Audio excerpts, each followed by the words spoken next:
Hi guys, so ngayon po ay magluto tayo ng munggo. May presyo. Ito lang kasing meron dito na ingredients. Kaya okay na to. Lagyan na lang natin to mamaya kung anong mga ilagay pa natin.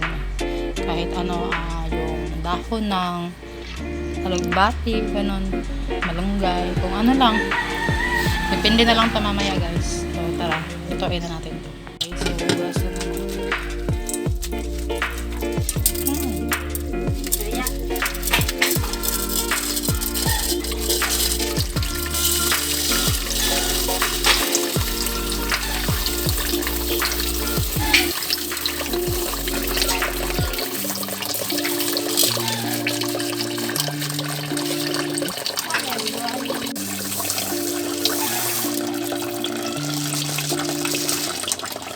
Hugasan muna natin to guys bago natin pakuluan. Minsan binababad ko siya ng sa tubig.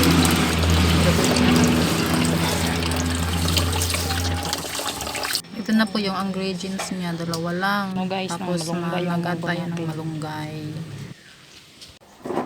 So ito guys, sahagpatan na natin yung malunggay natin.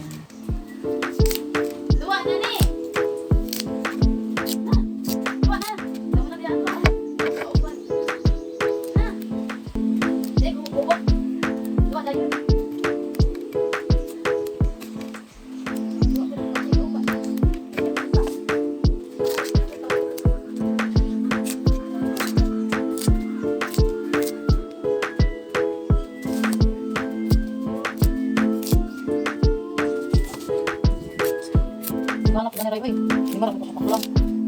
Sagulo na ako.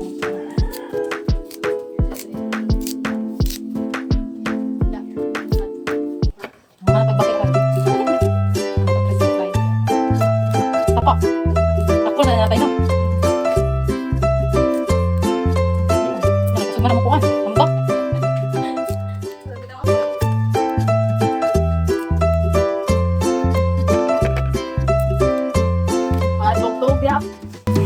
Tanan ba na yung ikutan? Ay, sabi ko try niya, bida, try.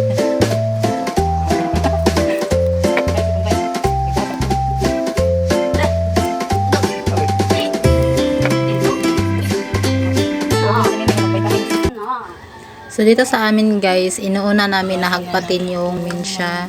Hugasan kasi pag hugasan natin, bago natin siya hagpatin, magpilit-pilit ba, mahirap siya hagpatin. So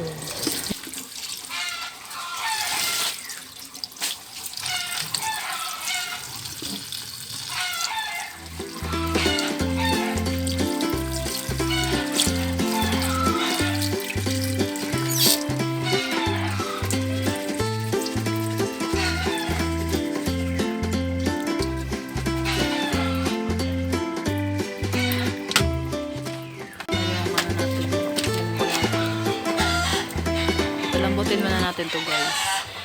Saka natin lulutuin.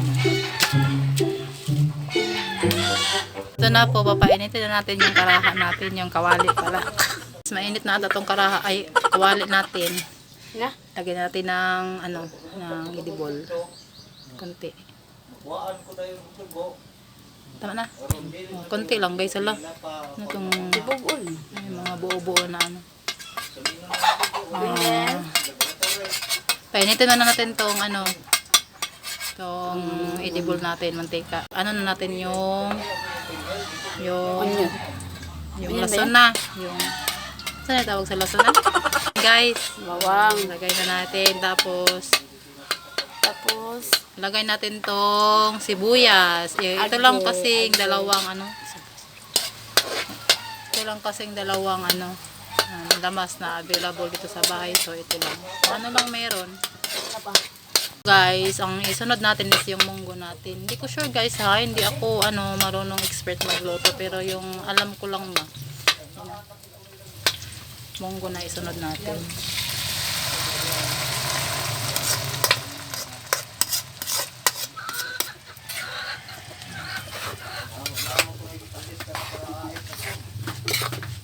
Lagay na lang natin yung mga natin, isahog pa natin, di ba?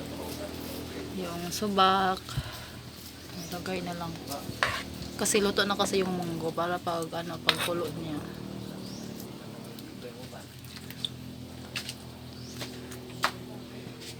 Kumukulo na siya. Okay na to yung timpla niya kasi tinimplahan ko na. Guys, ano ba yan? Nakalimutan kong lagyan ng Knorr cubes. Meron kami dito, kompleto pa naman ng flavor.